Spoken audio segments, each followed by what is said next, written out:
This is the one with Rose's dad. And a temporal paradox. The TARDIS is gone. The Reapers are coming. Time can be rewritten. And heroes can be made from the most average of people. It's called Father's Day. Here we go! We're still on our endless voyage, all through time and all through space. With Levine and Angels now, Daleks, Cybers, and dude, wow! Tennant, Smith and Eccleston, Gallifrey, where it all began. Doctor Who is cool again, that was Russell's master plan. Who back when? Reviewing all new Who there is. Who back when? Subscribe and rate on iTunes, please. Rose and Donna, Amy Pond, Rory, Mother and beyond. Join us on this odyssey, what other choice could there be than Who back when? Who back when? Welcome to N008 of Who Back When, a Doctor Who podcast. I'm JD, and yes, joining me today is Ponkin. Hello! How you doing, JD? I'm fine. I've just come off reviewing Hothad. Oh, really? Me too? That's crazy. And we are reviewing Father's Day. Gosh darn it if we aren't. Shall we jump immediately into our B-scan? Would you like to? Yes. Okay, fine. Yeah, alright. Yeah, I'm sure there's a reason for it. I'm kidding. Alright, let's do it. B-scow. Rose totally emotionally blackmails the Doctor into showing her the day her father died. Weird. Then totally emotionally blackmails him into showing her it again when she fucks it up the first time. Then she completely fucks not only watching her father die, but nearly the whole of creation. Stupid. Way to go, Rose. Adam would totally approve. Her father is alive when he should be dead, and the protectors of temporal paradox, weird, are threatening to destroy the Earth. And it takes a single heroic act from someone who isn't one of our main characters to save the day. Spoiler alert. Yeah, you are welcome. Yeah, B-scow over. This is, just over halfway. We're halfway through.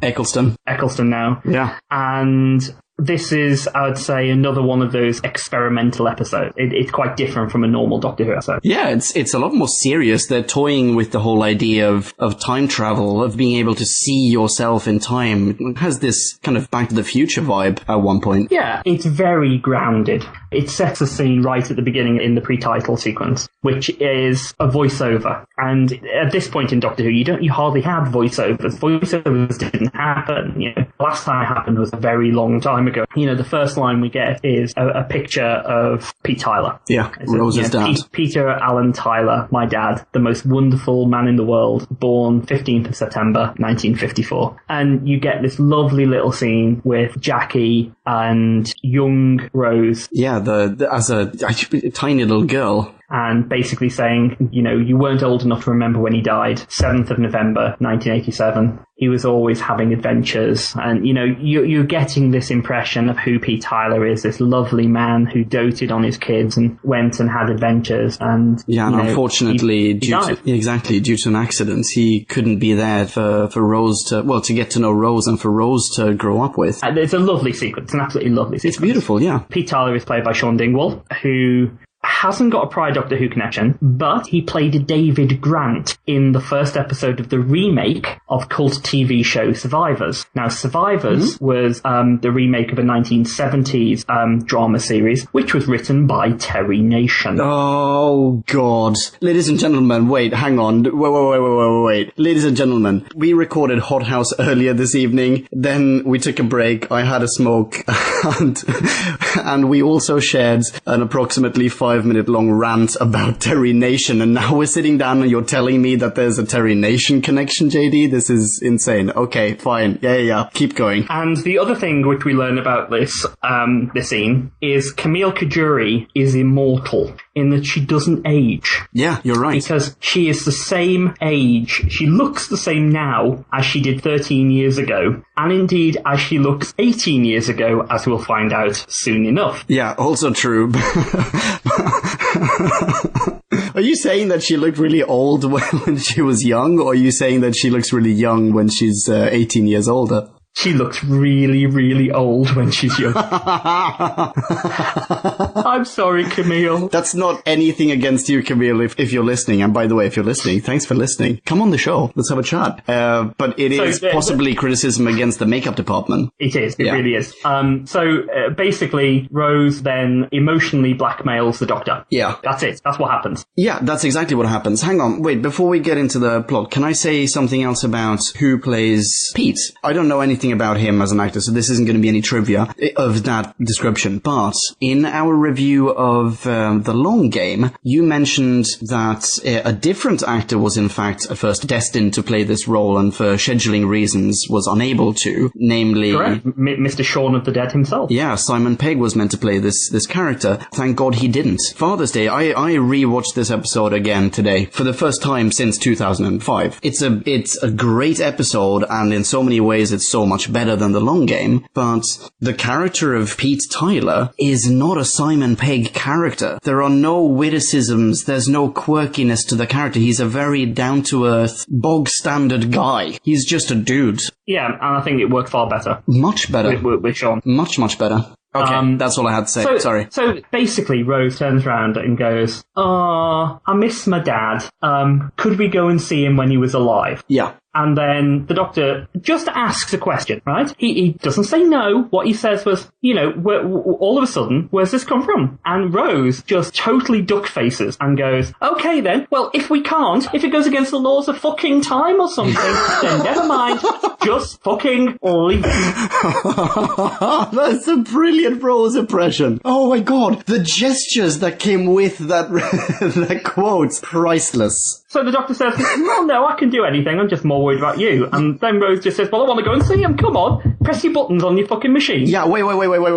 I'm sorry. I have one thing to say about this. Yeah. It's not buttons, plural. It's lever, singular. He has, in the TARDIS, he has this predetermined Pete still alive lever that you just pull and you're taken to Pete Tyler still alive. That's it. That's literally it. He goes, no, I can do anything. Boom, pulls the lever, done. We're here. What we're actually seeing is Rose and the doctor are at the back of a civil wedding, civil marriage in a registrar's office. Yeah. And they're seeing Jackie and Pete get married. And Camille Kajuri is still the same age. Still the same age, sure. Yeah. Good luck with it. But also, immediately we realize that Pete is not at all what Jackie told young Rose in the beginning of this episode. Because he can't even get the name right. He doesn't even know what her name is. Well, let's be honest, he's got a stupidly long name. Yeah, but wait, what? He's gonna marry this woman? He doesn't even know her name. He gets her middle names wrong, right? And then it should have been Jacqueline Angela Suzette Prentice. And he manages to turn that into Jacqueline Suzanne Suzette Anita. Yeah. I'm thinking alarm bells should be ringing. Did they literally just meet? Are they stoned in Las Vegas right now? Why are they getting married when he doesn't even know her name? Okay, fine. Let's move on. The fact that they're going back, that Rose and Doc are going back to see her parents get married, I think that's great. I think that's lovely. That's a wonderful thing. But that's not the only time in Pete's life that they're going to visit. Oh no, because we're back in the TARDIS now. Yeah. And Rose is having memory flashbacks of these stories that Jackie told her. And, in Rose's memory it goes, well, I wasn't there when Pete died. Nobody was. It was a hit-and-run driver. He was dead when the ambulance got there. I wish there had been someone there for him when he died, so there'd be someone with him. And then Rose just goes, I want to be that someone so he doesn't die alone. Yeah, that's really, really weird. That is insanely weird. I want to be there at the moment of my dad's lethal car accident. That is a crazy thing to say. And then she's setting herself up to be traumatized forever. And then the doctor pulls the Pete Tyler lever. Yep, boom, done. And they go back to November the 7th, 1987. Yeah. Rose does get a brilliant line here. Okay. When they step outside the TARDIS and says, it's so weird. The day my father died, I thought it would be all grim and stormy, but it isn't. It's just an ordinary day. Yeah, there's like a crappy, 80s music somewhere in the background. The sun is shining. It's just And there is some rave posters in the background. Oh, and yeah. One of the rave posters has the words "Bad Wolf" scrawled over it in marker pen. And she's being very bad in this one. Oh god, yeah. So Rose is now standing on Jordan Road, and she's exploiting to the doctor that oh well, he's gone to get a wedding present, some vase or something. Yeah, which isn't even wrapped, by the way. No, it isn't. It's also a really bad present. Sure. And they see Pete Tyler, and car pulls up.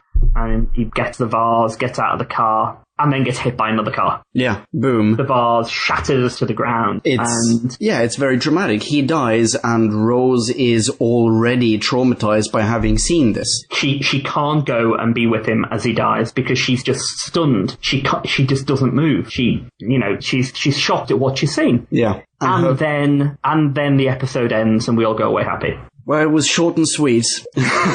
No, it does not. Because she has not had enough. She wants to see it happen again. And there is that moment, actually, there's something else, and we should say this just to make it clear that it could have worked. She could have gone there one more time and made it work, because when she sees it happen, she does freeze at first, but then she runs off. So she doesn't actually see the moment where he passes away. She runs off, and that's sort of the window. So if they go back one more time, they can't meet themselves, but she could use the time where her past self ran off to run up to her dad in the street. Yeah, but even before that, she basically emotionally blackmails the Doctor to do it again. Yeah. And now they're here twice. And the Doctor, I don't know what's going on here. The Doctor knows that it's a bad idea, the two of them being there, the two groups of Doctor and Roses being there at the same time. Yeah. The Doctor even says this. So why is he allowing himself to be emotionally blackmailed by someone who's literally 2% of his age?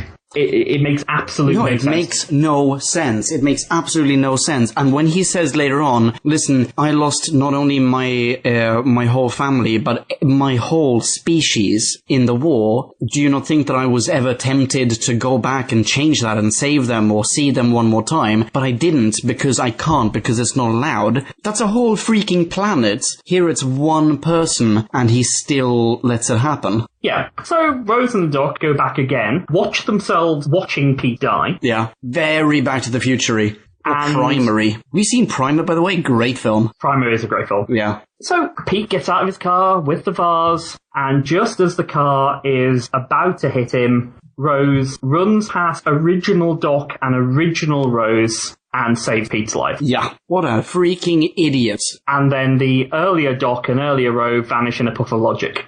But why? Because I don't understand that. Well, here we go. Okay. Right? It makes no sense for a number of reasons. First one, he's a Time Lord. He's immune to paradox, so he shouldn't have vanished in the puff of logic. Okay. We know this from any number of occasions. What's actually vanished is past Rose and past Doctor. They shouldn't have vanished. The current Rose and the current Doctor should have vanished. Yeah, exactly. Because if the past Rose and the past Doctor watch future Rose and future Doctor... then they're not going to go back one more time and do this because, exactly. It makes no sense. That's the freaking paradox of this story. So... Anyway. Okay. Right. It doesn't get any better. No, but, okay. Fine. So now she saved his life and she introduces herself. Hi, my name's Rose. Oh my goodness, that's my daughter's name. Fantastic. And they start talking a little bit. He assumes that Doc is her boyfriend, invites both of them back to his place. And the Doctor is pissed. He is muy pissed. That's going to change as well. I don't like that. No. And basically things with sort of red Terminator vision are looking at them. Oh, has this already started now? I think that starts later on when the Doc is walking... the red Terminator vision occurs here for the first time. Okay, alright. And all I could think of, actually, when I was watching the rewatch of this episode, is wouldn't it have been cool if they were Vortisaurs? Oh, so true. So true. And that actually makes sense as well, living in the time vortex. Why not?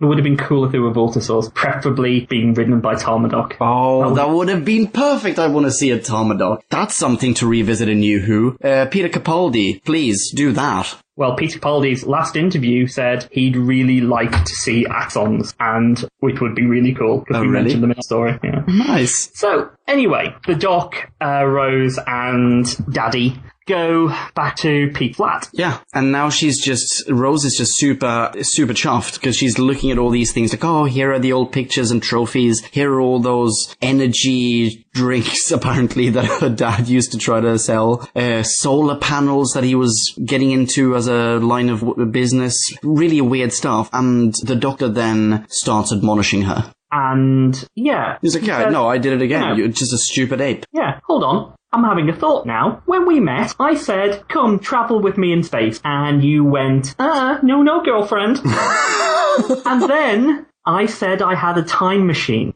Yeah, exactly. So he's hinting at this was your plan all along. Which she denies. She has now totally become out. So what the Doctor should do right at this point is dump her skanky ass and go off and find Donna Noble. Yeah, I hate Donna Noble. What he should, yes, you're right though, he should just in some way reset the timeline, right? Because I'm sure he's a Time Lord. Exactly, this is his line of work. He should reset the timeline, then install a plug hole in her forehead and dump her back on the estate. That's what should happen. But instead, he doesn't. He freaking leaves in a huff. He just goes up. You know what? I'm gonna go. You can stay here. I'm gonna go to the TARDIS. What? Is the idea then that she stays back in that time? Yeah, so he's sort of like stomping off, and for an unknown reason, a Vortisaur kills a gardener, a housewife, and a tramp. Yeah. For no apparent reason. Yeah, and not Vortisaur. And not Vortisaur. Yeah. So, anyway, back at Pete's Palace of Pleasure, he comes out and goes, boyfriend wobbled, and basically Rose goes, we're not a boyfriend. And then Pete totally hits on her. Does he, though? Yes. He does a little bit. Yeah, I thought that as well. There are a beautiful girl like you shouldn't have trouble finding another boyfriend. Yeah, but he has also...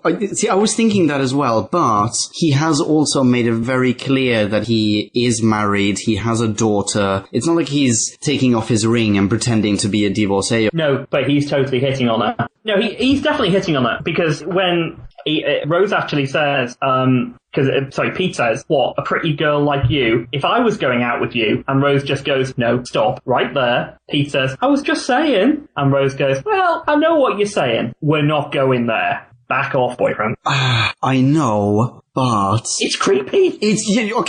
Dude, don't get me wrong. It is crazy creepy. It's like, incest bells are ringing and dinging all over the place. So they speed off in the car to the church where this couple is about to get married so that they can finally enjoy one of the ugliest vases in the United Kingdom. Pretty much. And they're getting ready for the wedding, and they say, oh, hasn't it got cold outside? Yeah. So we then skip over to the Doc, who is also a bit shivery, and then we actually get a really good scene where he opens the TARDIS doors. Oh, it's a fantastic scene. Discovers that it's not a TARDIS, it's a police box now. Yeah, and not just, it's an empty police box. It's just the shell, basically, of the chameleon. Right. So I have an issue here. Yeah, what? Okay, yeah, no, sorry, do it. I'm not gonna, go ahead, you do the honors. So how have the Reapers, the fake Vortisaurs, managed to separate the internal dimensions from the outer plasmic shell of TARDIS? Why does the Doctor immediately worry for Rose, screaming her name and running off? Why does the key still work, since the back of the door and the lock is actually part of the interior dimensions of the TARDIS? If this is a different lock, the key shouldn't work, but the key works, which creates a plot hole later on anyway. I have a theory about that. Oh, good. I have a theory about that, because I thought the same thing. Well, my thought at the time, anyway, was rather, wait, what the fuck? Why is there an empty police box? Because if it's the Reapers who have stolen the TARDIS or just taken it away, then it wouldn't be there at all. It would just be gone. It's not that he's mistaken it for an actual police box, because they're out of date, and also it's fucking empty. And the key works. So here's my theory. Later on he says this is like an injury in space-time. It's like a wound. It very much at the time made me think of the crack in the wall. And I think he even says, if we can get through this tear, this wound, this crack, essentially, if we can get through that, then we are going to be safe. Like, we're going to get away from them. So what I'm thinking is the world that they inhabit is pretty much just a facsimile of the real world. It's just this one instant turned facsimile. It's like a wax museum of that one moment in time that has now been fucked through along the timeline. And on the other side of that crack, that's where the real world is. Do you know what? And that's where the TARDIS is. That would be a really good idea. That's better than what they wrote. No, but isn't that what happens? At least sort of, because he summons the TARDIS with his key, right? So the TARDIS is somewhere. Spoiler alert, people. But if this was an alternate dimension, which was sort of like, a facsimile of this one moment in time. Yeah. But everyone inside this moment is still real. Yeah, but there are very few of them. Yeah, because that's another plot point we'll get onto later. Yeah. I know. For an episode that we both, spoiler alert, absolutely love, man, do we have a lot to complain about. Oh, yeah. Yeah, okay, so fine, let's get on. Pete and Rose head toward church. Yeah. And basically, she discovers that Jackie Tyler has been lying about him all of his life. He's not some sort of highfalutin businessman. He's basically, he sells showers, And he has lots of little ideas that will ultimately never come to fruition. Like, even if he had still been alive, which I guess, okay, even though he is still alive, even if he were to continue to be alive, he would never make it with any of these ideas. No, and the spoiler alert, we will eventually have an episode where one of his ideas work. Oh, really? Yes, and we find out. Oh! Okay. So, anyway, the driving, and then the radio start playing... the Streets, I think. The Streets. Right! Yeah. So, Mike Skinner is the lead singer of The Streets, who doesn't have a prior Doctor Who connection, but has a post this episode Doctor Who connection. Oh, really? Oh, yes. That's fantastic. He appears as a soldier in an episode called The Time of Angels. Huh. Oh, that's really cool. That's very cool. Yeah. I was super into The Streets in, 2004. Well, I've got a bit of a problem with this scene. Okay, go for it. Now, there's a song from 2005 playing on the radio. Yeah. So, there's the Street song. And then Rose also hears the first ever phone conversation, which is What Come Here, I Need You. Yeah. Watson, come here, I need you! So, I can understand the 2005 song playing. Yeah. Because 2005 is where Rose comes from. It's her time, yeah. It's her time. Why in God's name is the first radio mess playing? It makes no sense. Unless this is a facsimile of human space-time and the Reapers maybe got some things a little bit wrong, which would also explain why the fake TARDIS is empty on the inside, because they don't know what's inside. They just built a shell. Your idea is better than what they wrote. I'm still not convinced that this isn't what happens, dude. Ladies and gentlemen, if you have a theory, please share it with us. Please. At the church, the guy is on an ancient mobile phone the same size as my head. And he also gets the Watson, come here, I need you message. Yeah. And then turning up is the bride, accompanied by her bridesmaid, one of which is Jackie Tyler. Bingo. Who's brought baby Rose. Now, interesting point to note. Okay. In Age of Steel, Jackie Tyler is 40 because it's her 40th birthday. Mm-hmm. She is therefore 19 here. Wait. Wait, what? Yes. So, you know what we were saying earlier about what Camille Kajuri looks like? Oh god, that is so bad. I'm sorry, Camille. I'm really sorry. No, that is crazy. Seriously? It's Age of Steel, it's her 40th birthday. If you check the date, she's 19 here. Wait, possibly 18. I'm sorry, but she is obviously... Okay, should I cut this? She is obviously older than 40 in 2005, right? I'm cutting that. That's so undiplomatic. That's terrible. Yeah, I'm just finding out how old she is. Yeah, IMDb her. She was 40 in 2005. Boom! Nailed it. Okay. She was 40 when it started. Which is when Age of Steel is set. Oh, Jesus, no. They should have got a different actor in. Or at least have the makeup department have a little bit more budget. Oh, that is ridiculous. But or some CGI. But you know what that means, right? That means that Rose, as in 2005 Rose, back in 1987, is totally his target audience, man. That's the age group he's into. Yeah. It's oh, you're just as old as my wife. As my wife. Yeah. You look infinitely younger. So, anyway, Pete and Rose arrive. Oh, you've blown my mind with that. Yes, okay, they arrive. And basically Rose says, Dad! Yeah. And as the car that should have killed him originally... Almost kills him now. Yeah. Final destination. Yes, exactly. Oh, super, super final destination. So, basically, as they both get out of the car... Yeah, would you say 19-year-old Jackie... Oh, that's great. Storms up wanting to know, why he's here. So who's this girl who's just as old as I am? Yes. And basically, Jackie says, who are you fooling around with? And he says, well, last time was just a misunderstanding. Yeah, so clearly he has been cheating on. And they have a massive argument. Yeah, and Rose just goes, just stop arguing. Yeah, can I just point out, they have a crazy loud argument maybe 4 meters away from the bride. Which it doesn't feel out of place, weirdly. Really? I thought it was so awkward. It was just why can no one hear you? Why is this happening? Why are you choosing this moment to scream about infidelity and whatever when this woman is about to get married? And I really feel sorry for Rose at this point, because all the stories she's heard about her dad are just shattering around her. Yeah, she must be so disillusioned. So we get a montage of, you know, some people in the playground and people vanishing and, you know, the child from the playground, spoilers, child from the playground runs in and then the Doctor runs up. Yep. And because hang on, wait, we didn't elaborate on that, because when he saw that his TARDIS was completely empty, the first reaction he had was Rose, and then he runs off to save her, presumably, or try to save her. Why? Why? Yeah, why? Shouldn't his first instinct be, wait, what the shit has happened to my TARDIS? Well, it would have been mine, but you know, it's Doctor. Anyway, we get to see a Reaper. Yes, we do. Which sadly doesn't look like a Vortor. No. Have Reapers ever appeared before? Are they a new thing? Has there ever been anything like the Reapers? As in... Yes. Okay, alright. Go for Chronivores. it. Chronivores? Chronivores and Time Meddler. Sorry, not from the Time Meddler, the Time Monster. Okay. Which is a John Pertwee episode. They basically live in the time vortex and eat time. Yeah, like... Vortisaurs and Tarmadoc. Exactly. So anyway, the Reapers start flying around and the Doctor and Rose just sort of head into the church and they bar the door. Yeah, everyone goes in. And some people, and the Reaper eats the vicar and someone else. The father of the groom.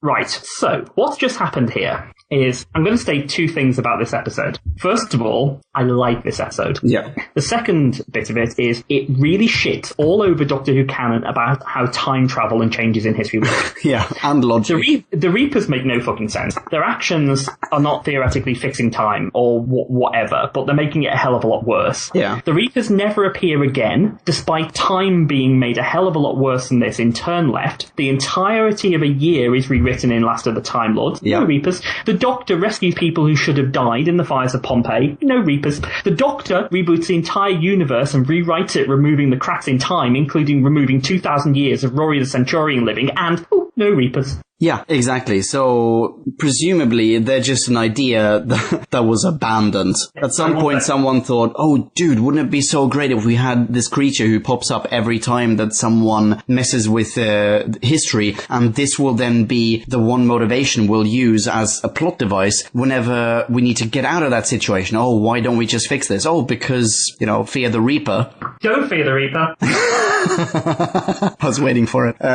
But then someone else must have gone, yeah, but dude, we're gonna be fucking with time all across Doctor Who. We can't use this. And the response was, yeah, let's just not that. Let's forget about it. Let's never bring them back again. Yeah. So, we're all inside the church now. Yes, and the Doctor takes charge. We get a little fun moment where he tells Jackie to do as he says. And this is the first of maybe 5 or 6 instances in this episode where he'll just kind of put her down in a way. It's just going to say, she grows up to be a really terrible person and with whom he does not get along. Isn't it funny how things change? And he says 2 things in this scene, both of which are very important. Mm-hmm. Mainly because they completely contradict each other. Okay. He explains to everyone, because Jackie basically says what's going on, and the Doctor says that the Reapers are like bacteria, taking advantage of a crack in time. Then, at the end of the scene, he turns around and says,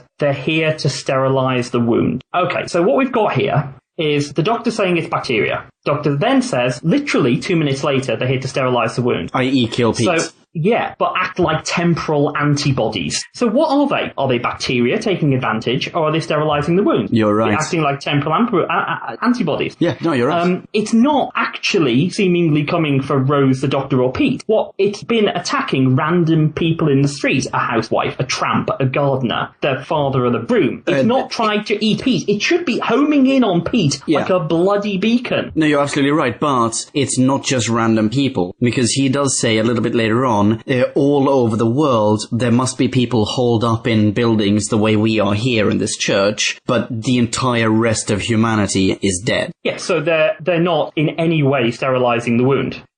They also don't seem to have done anything with TARDIS, right? This doesn't seem to be their doing. The car, which is zooming around in some sort of weird time loop outside, doesn't seem to be their doing. No. So, if anything, it's the car that might be there trying to sterilize the wound. Like, the car is there infinitely trying to final destination peace. Yeah, and, the Reapers start clawing at the walls of the church, and outside we see this car basically time looping. Yeah. In fact, the fact that they're called Reapers surely that must be a reference to, like, the Grim Reaper. They are there because someone is alive who should be dead, so they are there to fix the problem. But why aren't they attacking the car? Why didn't they immediately attack Pete and solve the problem immediately? But exactly. They're trying to eat everyone on Earth, or possibly in the universe. Actually, wait, are they doing this all over the universe now? Or is this just in England? Who knows? Because so every time you save one person, all of the universe ends? Well, that's how this poorly written bit of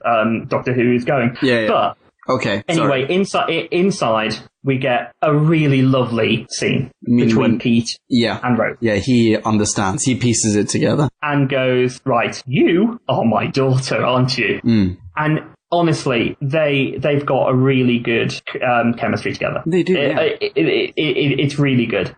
Peter gave you the car keys, didn't think about it. You call me your dad. You've got my eyes. You've got Jackie's attitude. And my daughter's name. And my daughter's name. Yeah. So there you go. You're a time traveller. And he accepts this really well. Yeah, he does. Then we get a slightly less relevant scene where the bride and groom, Stuart and Sarah, pointless, are basically having a heart-to-heart with the Doctor for no apparent reason. Yeah, we don't know them. And we don't get to know them anymore after the scene. No, that's true. But, okay, so how about this for thematic similarities? We have Rose, who's just saved her dad from a death he was not destined to, not that it was destined to occur now, but she has saved him from a death that had already happened in time. The groom here just lost his dad outside the church, even though the dad, according to the original timeline, was meant to survive. And they're getting married, and we started the series off, or the episode off, with Rose's parents getting married. Yeah.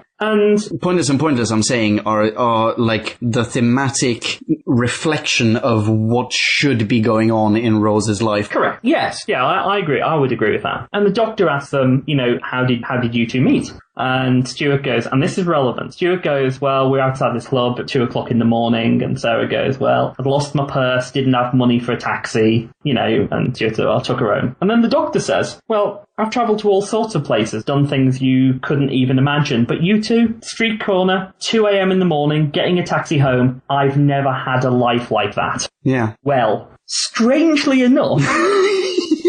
Okay, go on. A taxi home at the end of a night after being in a nightclub is an incredibly important plot point during the William Hartnell episode, The War Machine. Oh, wow, which I have not seen yet. Which is when the Doc, Polly, Sexy Ben, and Dead as a Dodo have to get a taxi home at 2 a.m. from the club that Polly works at. So you're saying Eccleston's just forgotten about it? Yeah, or he doesn't care. He's just humouring these people.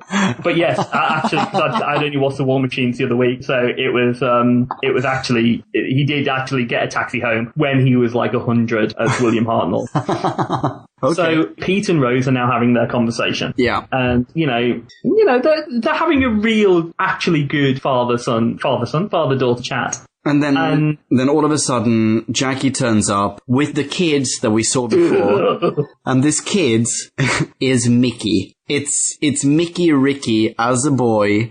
For the love of all that is good and pure in the universe, just throw this child out to the Reapers now, before it's too late and he grows up. And what does Jackie say about Mickey Ricky? He just grabbed hold of what's passing and holds on for dear life.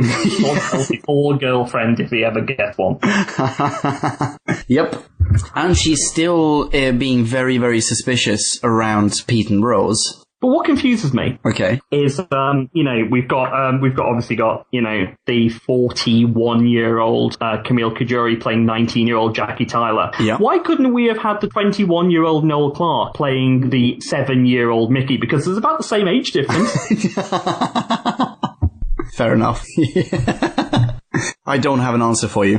Also, I did not realize that Noel Clarke was that old. But okay, yeah. Anyway, in the scene, Jackie is still very suspicious. She's constantly inferring that Pete is trying to get into Rose's pants. And what happens? Oh, yeah. And we move from this to another thing that is fairly important to this story. Namely, the Doctor is taking care of, he's minding baby Rose. Adult Rose, young adult Rose turns up, wants to hold, or at least, touch baby Rose. Really weird, by the way. And we learn, no, you don't touch the baby because that will just create another paradox. That's what these creatures feed off. I think he actually says that. If you touch the baby, they'll be able to get into the church. That will strengthen them. Yes, and the effect is called the Blinovitch limitation effect, which was mentioned in Day of the Doctor, Day of the Dalek, and the Fifth Doctor story, Mordrin Undead, which we see two versions of Brigadier Lethbridge Stewart touching each other. Oh, wow. Do I want you to spoil this for me? Yes, I do. What happens? They touch each other and what happens? Big explosion. Okay. And it basically saves the Doctor's life and kills an entire group of immortals. Oh, awesome. Have you seen Time Cop with Jean-Claude Van Damme? I try to not watch anything with Jean-Claude Van Damme. That's a very wise life choice, JD, but in that there is the line, the same matter can't occupy the same space, and that is exactly about this effect. Okay. Anyway. So now we also get... Oh, and by the way, sorry, just need to interject a very, very quick, I wonder if that'll come into play later on in there. Sorry, that was just an addendum, please go on. Yeah, that's fine, let's put a pin in that. Basically, and then the Doctor says, oh, I'm sorry, I wasn't really going to abandon you on Earth. Liar. He has no idea what he's going to do. He also says that when my people were around, they used to stop things like this happening. They would have fixed it. By now, the entire Earth will have been sterilized, apart from a few bolt holes like this church, and eventually even this will fall. Exactly. I have a few problems with this. Oh, really? Just a few? Go for it. So, the bacteria are now back sterilizing. Yeah. People in a 200-year-old church are the last of the human race. More or less. 200 years in the cosmic grand scheme of things is nothing. Yep. They should have been in here by now. Yeah. While we're talking about it, the TARDIS is thousands By the way, they can't even get through the windows. It's not like the church isn't just stone. There are windows. They can't even break the glass. No, the TARDIS is thousands of years old. Yeah, but somehow they managed to do that. Somehow. Yeah. Unless it's all a facsimile, I'm just saying. Oh, but there's a bigger problem with this entire scene. Okay, go for it. A massive one. Okay. Doctor said if his people were here, they would have stopped this from happening. Bollocks. The Time Lords are a race who have been shown never to interfere. That's what they don't do. They don't interfere. This was the big difference between the Doctor and his race, and why he was sentenced to exile on Earth in the John Pertwee era. Why they got him to do their dirty work in Genesis of the Daleks. They do not interfere. They do not get involved in planets. They do not start meddling, apart from maybe a couple of them. But except as we learned in Sisterhood of the Flame and Vengeance of Morbius, they do get involved if it's a matter of saving the entire universe and the entirety of space and time. Absolutely. And that may be a consequence here. As we said before, maybe these not Vortisaurs are actually eating people on every planet in every galaxy in the entire universe. But let's go back to Morbius. Okay. They were shit in that. They required the Doctor to do it. Okay, that's true. So every single time... Oh yeah, okay, so they're not good at it, but they do want to fix it. Yeah, but what the Doctor says here is he's one person alone and he can't fix it, but his entire race could have. And every single time where there's been something like this occurring, it's been him that's fixed it, not the Time Lord. Yeah, that's true, but that's the nature of the story. That's why James Bond is always sent in to save the world and,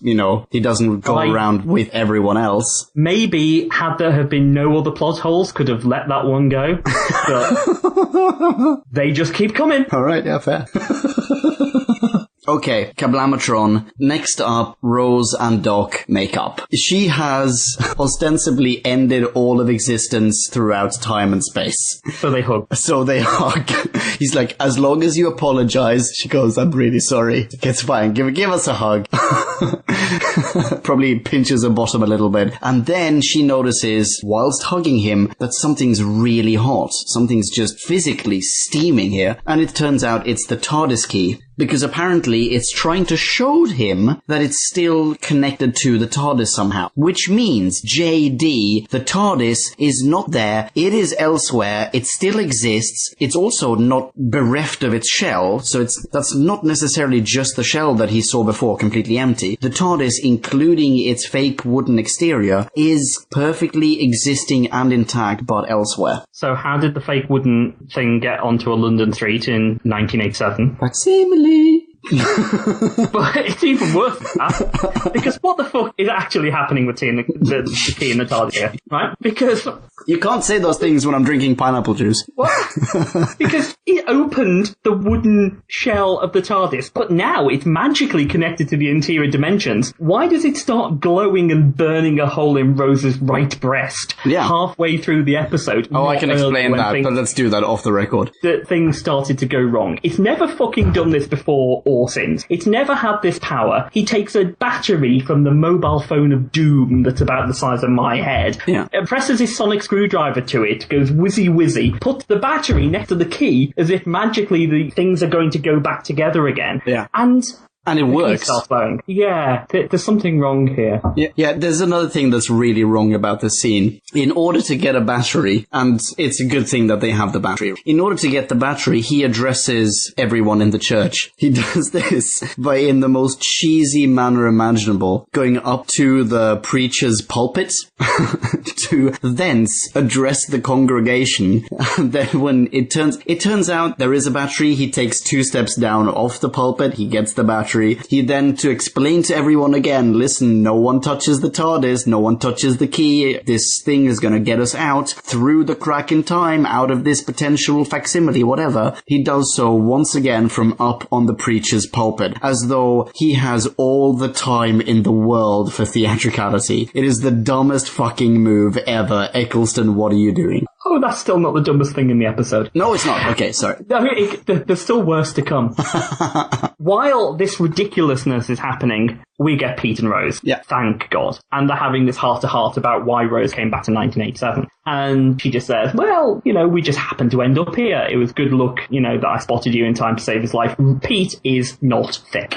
Pete asks her, what was I like a father? And Rose just blatantly turns around and sugarcoats every single thing. Yeah. And then Pete just goes, well, that's not what I'm like. No. That's a beautiful scene, by the way. It's an amazing scene. And oh my goodness, Billie Piper can act. Oh God, this is an absolutely amazing scene. She does such a tremendous job conveying such strong emotions, crying in a perfectly natural, believable ways. Is so well done, this entire scene. And Pete's reaction as well is amazing. It's so honest. He's reached the conclusion, I'm not a good person, I'm not a good husband, and I wouldn't have been a good dad. So we then skip back to the Doctor, who outside is holding the TARDIS key in midair, and then the TARDIS starts materializing around the key. Yeah. Not sure how the TARDIS key is doing this. Still not making any sense. Anyway, it's like it's the LTD switch or LTD button from Beast of Warlock. Spoiler alert, locate the Doctor. So anyway, the Doc then goes to Rose and say, right, when everything's sorted, once time has been fixed, the changes that you have done because you are a time traveller will remain. Yeah. But everyone else will forget what happened. Yeah, and Pete overhears this, puts it together again, and goes, by the change, you mean saving me, saving my life, because I should have died. And already in his mind, presumably, he's starting to formulate a plan here. Sort of, at the very least, a backup plan. If all else fails, I'm going to sacrifice myself for my family and for humanity. And then Jackie arrives and dooms humanity. Yeah, and F's everything up. Oh my God. With the baby. She does it in an amazing way. Because, she hears Pete say, Rose, I'm your father, and therefore it's my job to take the blame. And Jackie comes over and goes, hold on, you're a dad. What were you? 12? Hold on, you've given our daughter your other daughter's name? And then, what we assumed in the very beginning when the reference was made, obviously it's Chekhov's baby the two have to touch. And Pete takes the baby and shoves it into Rose's arms. But what I will say is, before Jackie royally fucks up humanity, it's actually really good acting from Camille, because she's obviously... It is, yeah. Yeah. And then Reaper materializes in the church. Yeah. So that's how that works then. What does the Doctor do? He goes, I am the oldest thing in here, basically sacrificing himself. I have a problem with this. Oh, I have a problem, actually going back to, this is fantastic. We are ranting so much. I'm so enjoying this. I love this intensely positive sense of negativity that we've got going here, dude. He sacrifices himself. The Not Tarmadoc gobbles him up in one go, then flies into the TARDIS, which then automatically dematerializes. Not dematerializes TARDIS style, but disappears the exact same way that original Doc and Rose disappeared on the streets when Rose first saved Pete. Is that what you meant? That annoys you? Because there's something before the thing even appears that annoys me. Oh no, you do your bit first. Okay, so what really annoys me is that he has... when he tells Rose, listen, don't worry, everyone's gonna forget about what happened here today, but your dad's still gonna be alive. Why does he not take into account the final destination elements of this? Why would he say this to Rose rather than wait until that is an absolute certainty, and up until that absolute certainty has been reached, consider dumping Pete out the window? I don't know. No, that doesn't make any sense either. Okay, what were you going to say? The Doctor storms in front of a group of people and goes, I'm the oldest thing here. And the beast eats him. Yeah. About 15 minutes ago, we got told that the older something is, the stronger it is. Yeah. They couldn't get through the walls of the church because it was 200 years old, that it was so strong. Oh, is that really how you... Oh, I don't know if I took it that way. So it should have gone immediately for the youngest thing in the room, i.e. Baby Rose. Baby Rose, yeah. Right? See, I don't know if... Because... No, sorry, go on. No, go for it. So it shouldn't have wanted to go and eat the Doctor. It makes no sense.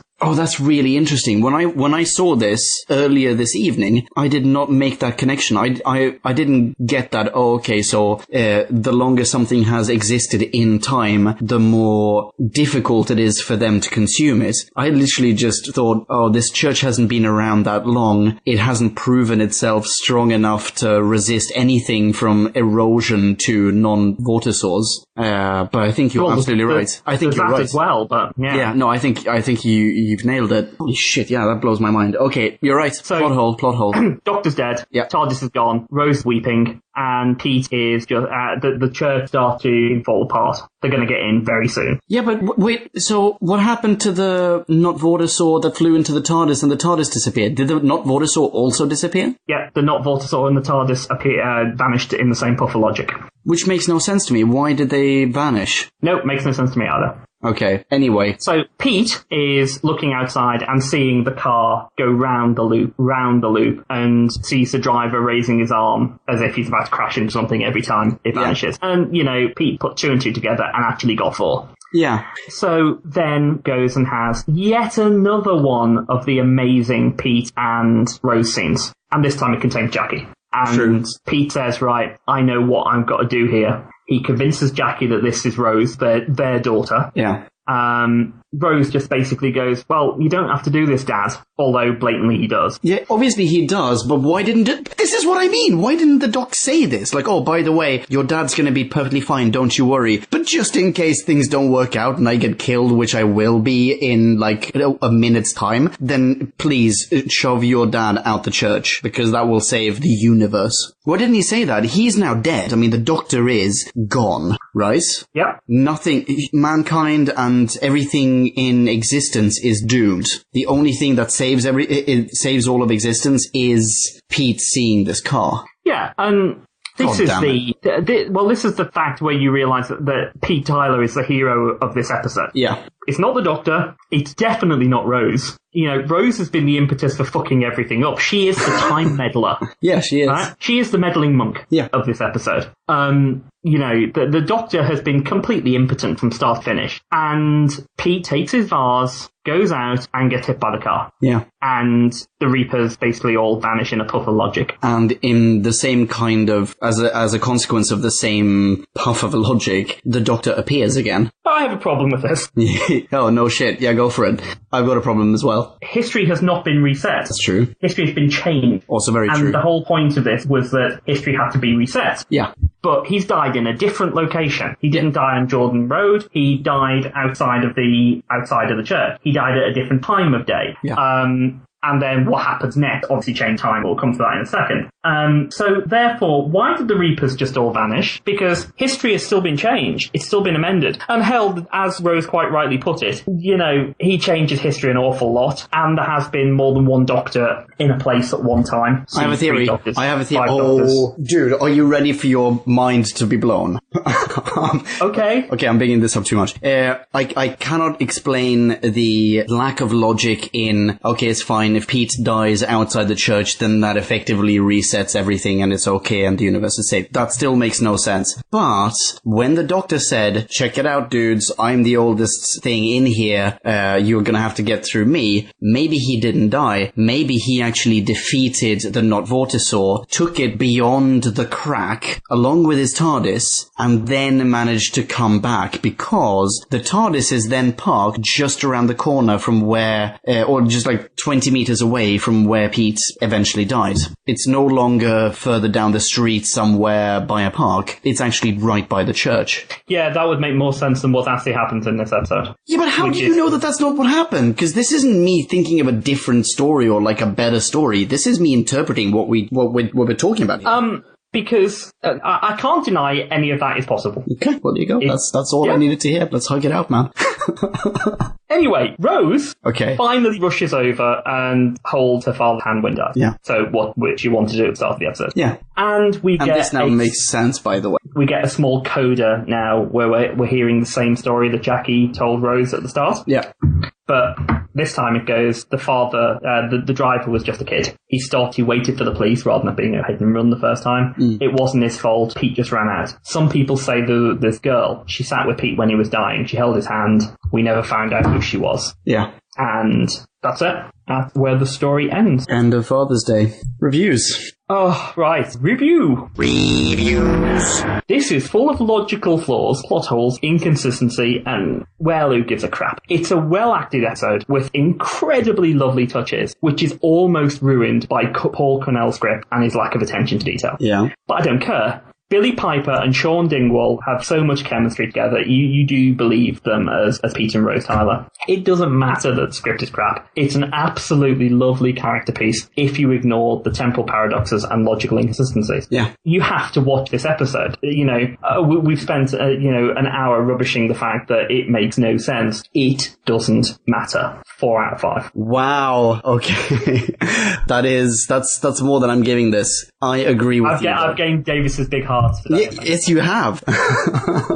Oh, by the way, hey, Davis, I agree with you. This is definitely one of those episodes that you have to see. It's like when we reviewed Dalek not too long ago, we were saying so many bad things about it. Just like, this makes no sense. That character is so unlikable and it just makes no sense, blah, blah, blah. Would have written this completely differently, but in the end, it's an episode that reveals so much about the Doctor and or about Rose, and that brings a completely new dimension to the story itself. Father's Day does the same thing. It does it in terms of sci-fi and in terms of looping around your own timeline. I'm not talking about the car looping. I'm talking about them looping back and seeing themselves and all that. It brings in the element of, you know what? You can change history. Not a problem. It's now absolutely official, but it also adds the element of, yeah, but there are pretty tremendous consequences that we're going to retcon later on in this show. It brings in Rose having her way in a way that she hasn't so far in the story. Time travel is actually used for something selfish, and it is condoned by the Doctor. It's in fact enabled by the Doctor, and so on and so forth. It brings so much into this. As you said, Rose and Pete's, my goodness, the chemistry. I'm so pleased that we didn't get Simon Pegg in this, and I say that with all respect to Simon Pegg, who is a fantastic, tremendous actor, but this role, it's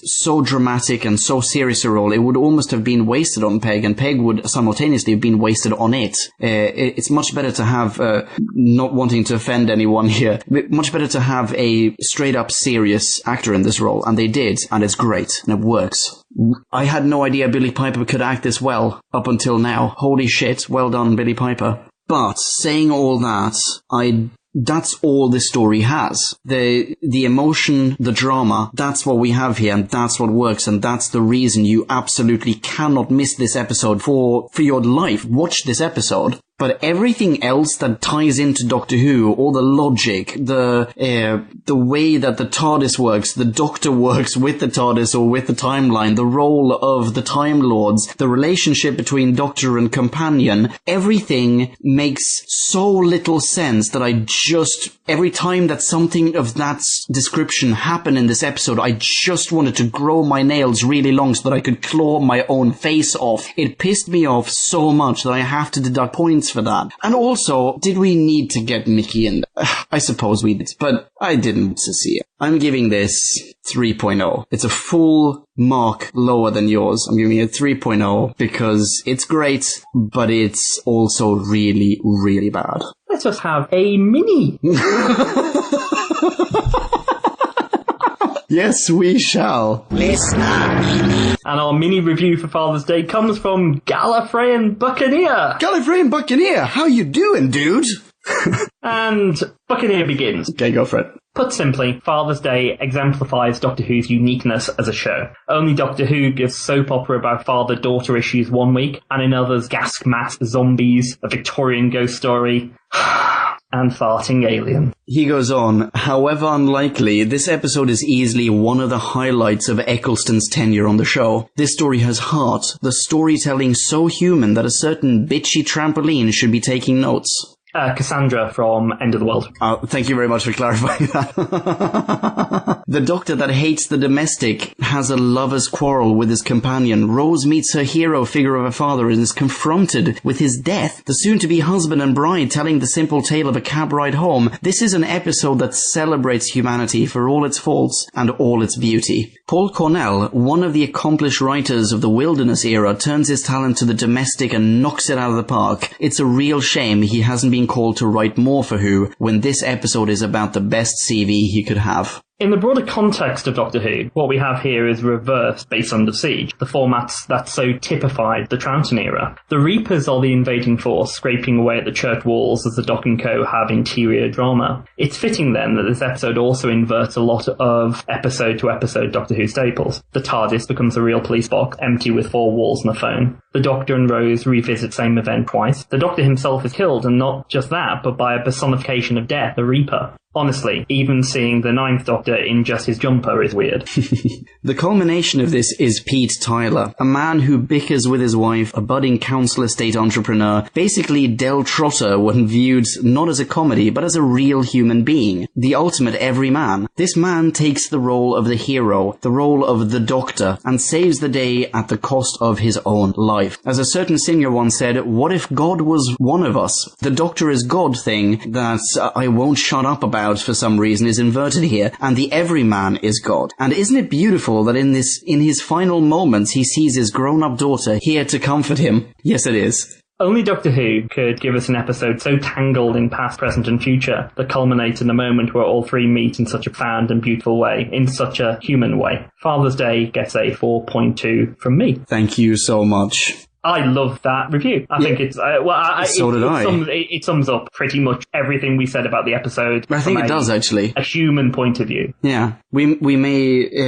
focus our positivity and our negativity on slightly different things. Or no, actually, I would say we do it to the exact same extent, but maybe we turn the... I think when you and I discuss negative things or things that we don't like, maybe we turn it up to 11 on occasion. But holy crap, Gallifreyan Buccaneer, complete agreement. Once again. And what a big heart. 4.2. And if you want to follow Gallifreyan Buccaneer, and you probably should. Yeah, you should. You can get him on Twitter. He is at Alan R. Trussler. That's Trussler with 2 S's. I'll just pick up actually something that Alan said. Yeah, go for it. And I think I've mentioned it earlier. It is blatantly obvious the hero of this episode, Pete. Yeah, definitely. And if we go through the Doctor Who season so far, the Doctor isn't really the hero of, well, any particular story. If you take a look at Rose... That's not true. Really? Oh, if you look at Rose, the end of that episode is not... Do you mean Rose. Just because Rose does her Indiana Jones thing, her Buffy the Vampire Slayer thing? Ultimately, the impetus here is that Rose saves the day, not the Doctor. And yeah, but that's also the point of it. That's the title of the episode. What about End of the World, dude? If you look at End of the World, then it is Jabe sacrificing her life so the Doctor can get through that whirligig. But End of the World is actually the closest one to him being the hero. In The Unquiet Dead, it's Gwen. In World War III, Aliens of London / World War III, it's quite blatantly a team effort led by Harriet Jones and Fly Down North. In Dalek, it's Rose. In Long Game, it's what's her face again? Kathaka. Yeah. And Brain Plug. In Father's Day, it's Pete. So, the hero, this new season and we're of about Doctor to Who, meet Jack Harkness. And, in Empty Child and the Doctor Dances, it's, yes, well, I wouldn't say, it's actually the nanogenes. The Doctor doesn't actually save anyone in it. The nanogenes basically rewrite everything to start. Okay, sure.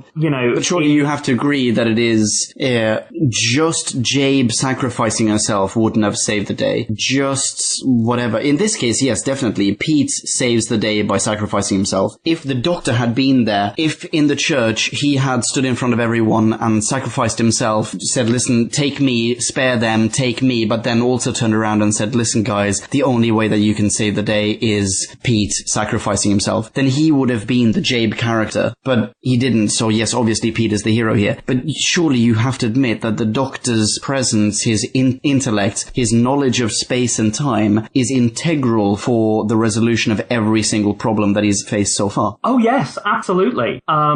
But he is often not what he was in Classic Who. Oh, that's true. Yeah, you're right. That's more what I'm aiming for. It's far more straightforward in Classic Who. The Doctor arrives. The Doctor, sometimes with his companions bothering to help, but the Doctor saves the day, and it is always the Doctor. And in a way, it's actually gone back to that when we get to Tennant and Smith. Yeah. It kind of goes back to that. Whereas Eccleston, the parting of the ways, the final Eccleston story is not him. It's her.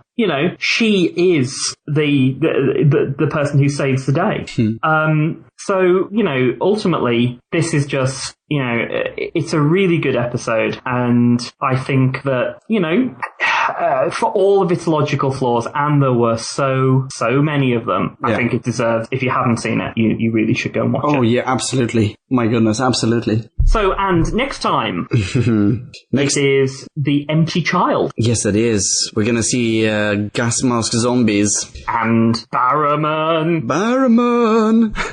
Captain Jack. Very much looking forward to that. I've not seen Captain Jack since I finished watching Torchwood ages and ages ago. No, so that's going to be a really good one to review. As, to be fair, we might have mocked Father's Day hideously, but it was still a very good episode. Oh, absolutely. But hey, good folks of Podcast Land, we don't just review New Who. We review Classic Who and Audiobook Who as well. Did you know that? You didn't? That's fascinating to me. That's crazy. All of your friends already know. Check this out. Go to whobackwhen.com, where JD and I have reviewed 1 billion, give or take 1 billion, audiobooks, Doctor Who audiobooks with Paul McGann. They're fantastic. You're going to love them. JD is literally exactly as, if not more, knowledgeable in those as he has been today. Check out our Classic Who reviews. We've got some bonus episodes as well. Ever wondered what we might think of Peter Cushing as Doctor Who? Well, wonder no longer. Listen to our review. And please head over to facebook.com/whobackwhen, all in one word. Give us a like. Check us out on iTunes. Review, rate, subscribe. Would mean the world to us, would it not, JD? It would mean the world to you. And me.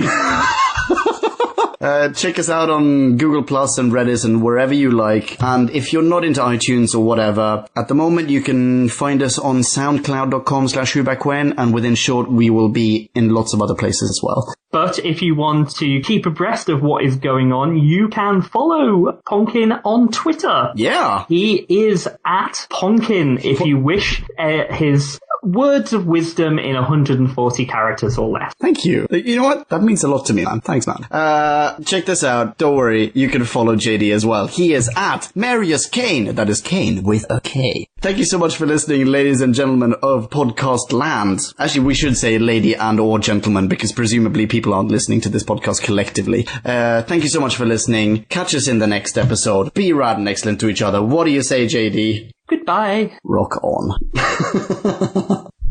That was fun. Yes. That was a lot of fun. Who back when?